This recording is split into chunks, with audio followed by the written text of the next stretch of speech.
Some at this season decide not to eat meat so that they will not eat the meat of Jesus. I wonder the kind of mentality. Some people at this season will remain in sorrow. No. What we are talking about is only a sign, a remembrance. For Lord, we are asking, as we take this Holy Communion, as I anoint your people, let fresh unction come upon them. Let fresh blessing come upon them. Let the blood of Jesus be renewed, lubricated, that new life will shine in us. That as we celebrate Easter, we celebrate it with joy. We celebrate it with laughter. That was what happened. That's why we are laughing today. He did that to save us. And we do it with all joy, and not with sorrow, and not with pain. Therefore, Lord, help us as we pray. May we pray through. In the name of God the Father, the Son, and the Holy Ghost. In Jesus' name. I want to tag this prayer meeting. Please, can you all breathe? I don't know. I'm roasting here. Otherwise, you can open the door a bit. Fresh air. When we get to June, the mid of winter, we can have this, okay? Yeah, that's good. Open that. Church, are you hearing what I'm saying?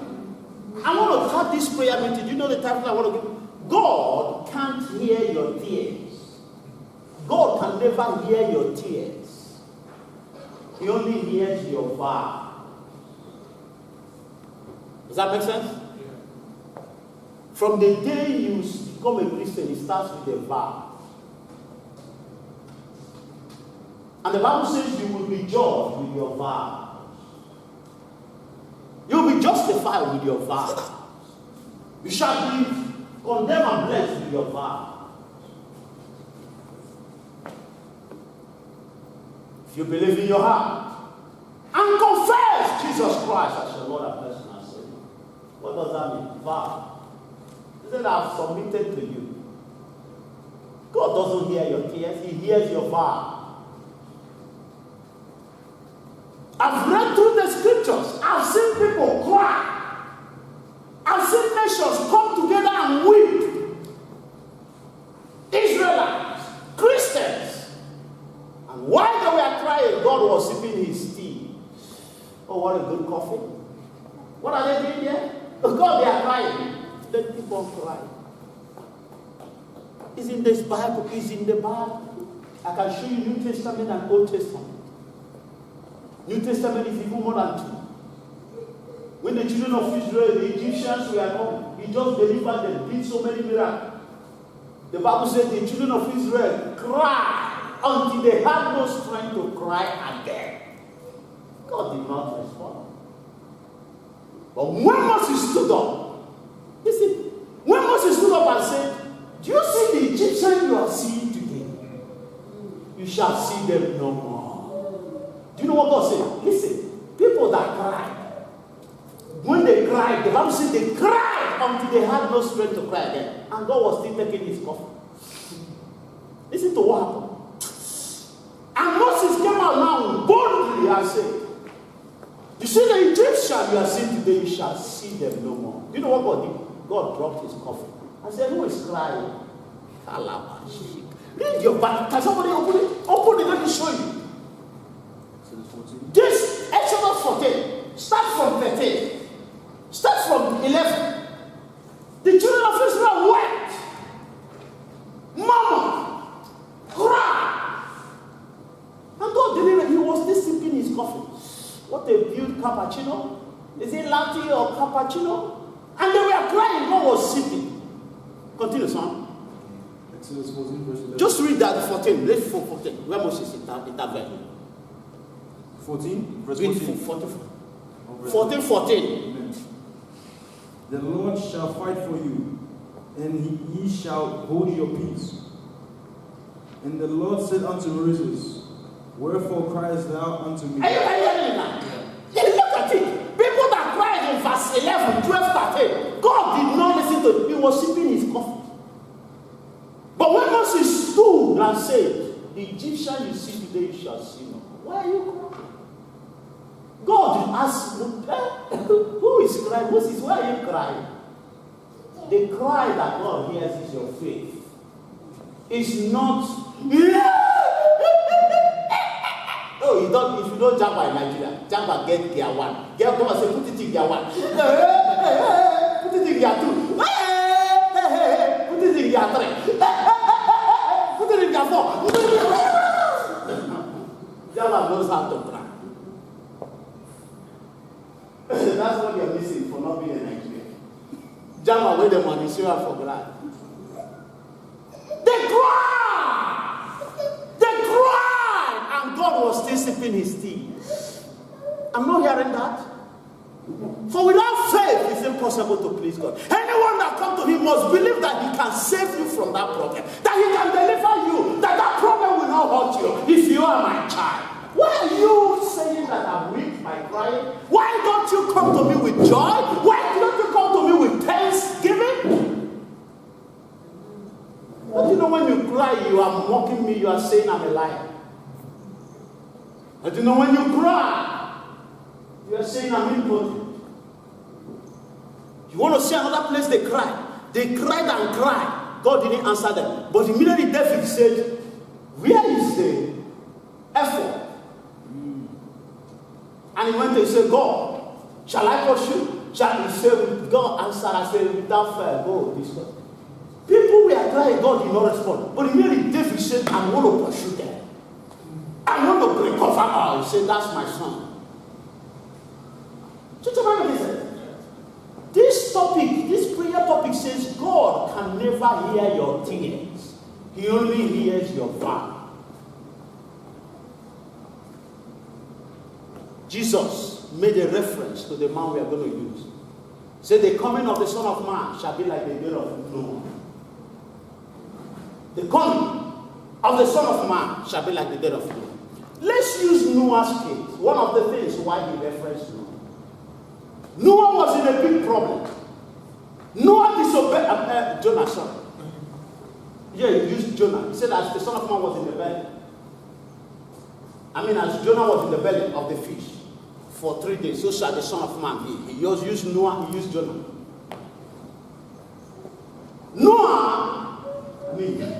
Jonah, God asked him to go somewhere. You know why he didn't go? Human wisdom. The people has dealt with death. And God said, I'm going to call you to save them. He said, save which people? God said, and immediately he heard that God was going to destroy them. He said, this is good for them. Make them die, wicked people. They have been threatening us. They have been dealing with us. Now God is going to... God said, I'm telling you so that you go and change them. He said, God, me, Jonah. Jonah, yeah? Go to change them. These people that killed my father, these people that killed my mother, grandmother, I was there, they came to war with a sword and finished your native, because they found out we are of a minor clan, and they destroyed us. You want me to go preach to them to change? God, send that fire today. Send it, kill them all. God said, my ways is not your way. My thought is not your thought. Jonah, please go. Jonah said, okay, you are adding please. You are serious. Jonah went and hid himself inside the boat. And if you see his picture, he have more hair and mustache like this. And just, that's Vinica, that's not Holy Ghost. Church, the man hid himself running away from God. And God ministered to those people. God can use anybody. You say, the problem you're having is Jonah. When they realized it was Jonah confessed, it's me. He said, what have you done that this kind of trouble is following you? He said, don't worry. Instead of Nineveh not to die of God's thunder, I will sacrifice my life for my country. And Jonah said, throw me inside him. All he wants is to abort God's purpose. You can't run away from God. He wanted to abort the will of God.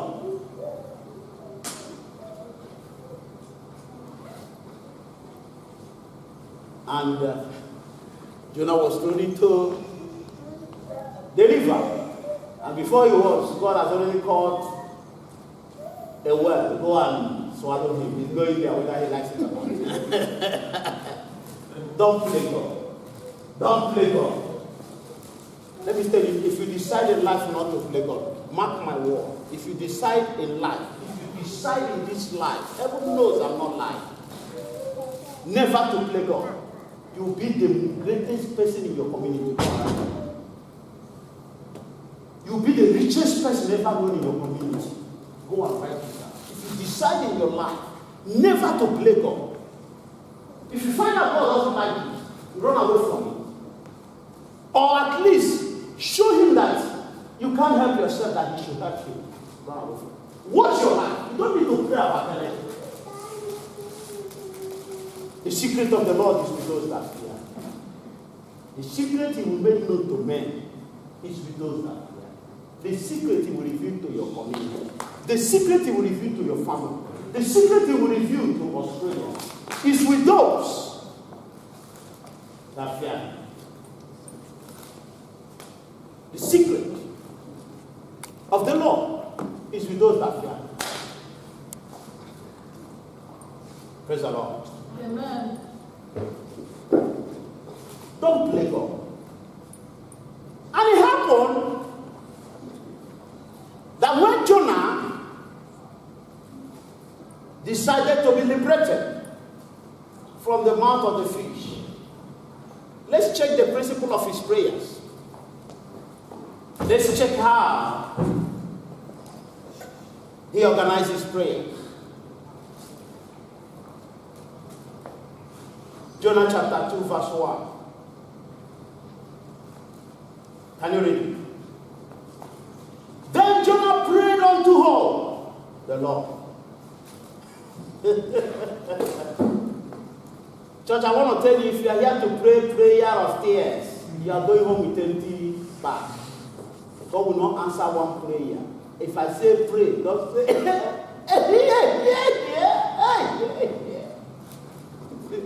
Go away. The Bible says there was a man that came to marriage banquet, but he was wearing the wrong dress. And the master of the banquet asked that he will be sent away. If you do that here, God will say, mark him, throw him away. This is where we are now going to pray reasonably and get answer. Yeah, can you read? Read. Then Jonah prayed unto the Lord, his God. Yes. Out of the fish belly. And said, I cried by reason of my affliction. Listen, verse 1 and 2. Look at the first prayer point. Hey, I cry because I'm suffering. Nobody has ever been in the middle of where? God was still sipping his coffee. Who bought this coffee? Was it Sister Javet that made the coffee?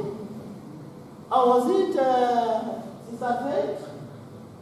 God was discussing another thing. Jonah cried. He said, oh God, are you not seeing my affliction? God said, no. I'm not even hearing it. Look at it. He said, and said I, cried by reason of my affliction unto the Lord. And he had me, he even portrayed faith. He even decreed the end. And he had me out of the belly of hell cried out, and thou heardest my voice. No, God did not hear me. He was prophetic. God, as I'm crying, I know you are bringing me out of that. I'm even stepping forward. And he was still on the same place, you know. Some people pray such prayer. And they are faith. They are prophetic. But God can never hear your tears. Look at verse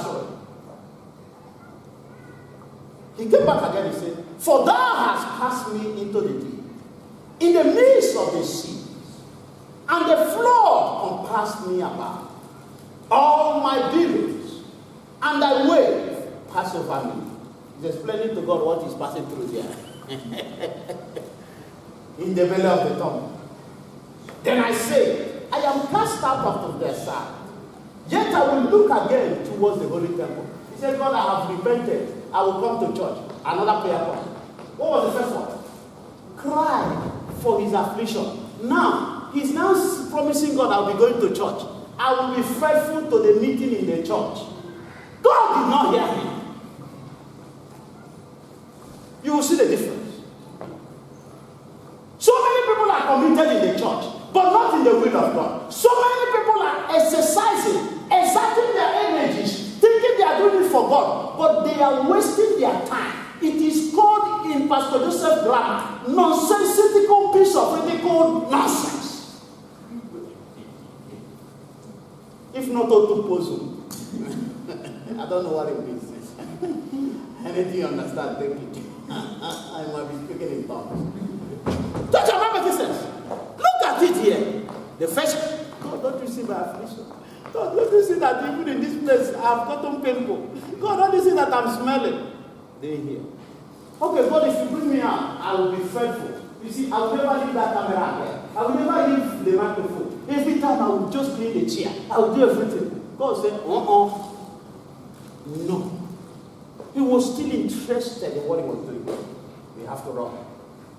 4. Okay, 5. He said, the waters compassed me about, even to the soul.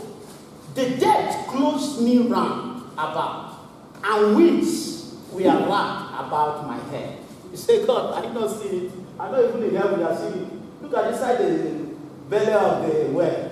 Weeds has, remember, when you're in the belly of the well, do you think it's like your bedroom where you move around?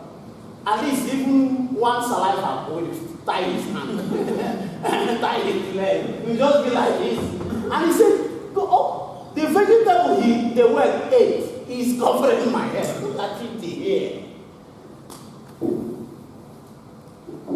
Number 6. I went down to the bottom of the mountain. The earth, with her bars, was about me forever. Yet hast thou brought up my life from corruption. Oh, Lord, my God. Now, do you know the next thing he's using? He's using his call now. The call God called him. He said, so, you brought me out of corruption. Just for me to die like this. That was what he was saying. He said, no. So you saved me. So Lord, you called me just to play with me and give me the fish. Well, God did not hear. God was still testing the coffee. He said, can I have another coffee, please? They said, but God, Oga, Jonah is crying. He said, leave that useless guy. Here is the coffee. I've not had one thing to say. 7. When my soul fainted within me, I remembered the Lord, and my prayer came in unto thee, into thy holy temple. What is now using now? What is he using now? Faith. Decreeing those things that be not, as if they were. His faith was impotent because he had no virtue. The Bible says, add to your faith virtue. His faith. He used faith. He said, when my soul fainted within me, I remember the Lord. And my prayer came. You answered, you asked my prayer. Was what he had prayer? He was drinking coffee. It didn't work. 4 levels. He used his affliction. He used his commitment. He used his call. He tried to portray faith. God did not listen. Church, listen now. Verse 8. He first of all judged himself in this verse. He said, they that observes lying vanities forsake their own ways. Now, what did he say now? He said, if you keep on moving around things that are inconsequential, that is not the subject, he said you destroy your mercy. You lose your salvation. You lose the word that won't help you. You see, they that observes lying vanities forsake their own mercy. Which means he knew what he was doing. In his prayers, he never showed God that he was going back to Nineveh. He was only praying for God to save him. So God has not seen in his heart. God has not seen in his prayer going back to Nineveh. And that's the only reason why God created him. And that's the only reason if God wants to save him, he will save him. And he knew. And first of all, condemned himself, and he came to verse 9. Now listen to it. He said, but I will sacrifice unto thee with the voice of thanksgiving, and I will pay that I have vowed. What did he vow? When God called him and said, are you willing to take up this fast? He said, yes. Are you willing to be? Because when God called you, you are now a slave in his hand. Are you willing to be a slave? You say, yes. Are you willing to go anywhere you will? He was ordained as a pastor. He was ordained by a priest. And he was charged. He made vow never to disobey God. And I said, okay. But I will sacrifice unto thee with a voice of thanksgiving. He's no more crying again. There's no more tears. There's no more tears here. But I will sacrifice unto thee with a voice of thanksgiving. I will pay that I have vowed. Salvation is of the Lord. I know I made a vow to you. I'm ready to fulfill the vow. Now let's read verse 10. Can you read verse 10 for us? I'll read. And the Lord spake. And the Lord said, who will stop me? I heard a voice. He dropped his coffee. And said what? And the Lord spake unto the fish, and it vomited out Jonah upon the dry land. He has prayed the right prayer. He has decided to fulfill his vow. Push him to go and finish his work. Hear this, my children. If you depend on institution to serve God, if you depend on men to serve God, one day you find yourself in the fish of the belly. Mark my word. Because men will